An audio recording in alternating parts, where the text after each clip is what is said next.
பாருங்க பிரான்ஸ் வருஷ நாட்டுக்கு வந்து நல்லா கறி கஞ்சி சூப்பரா சாப்பிட்டுருக்கோம்.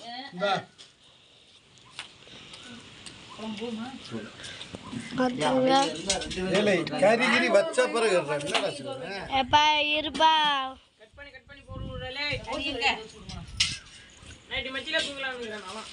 எனக்கு 2 பீஸே போதும். 2 3 பீஸ். ரைட். சஞ்சய் வை நல்லா. உங்களுக்கு நானா விம்பிள பேர் பிலிப்பியா. பாய். மாத்தி சொல்லிட்டீங்க. முடிக்கிறோம் போறீங்களாடா. நீங்க சாப்பிட மாட்டாங்கடா. அங்க அவங்க எடுத்துட்டாப்பா. இரு முழுசா வச்ச பிறகு எடுப்பாய்.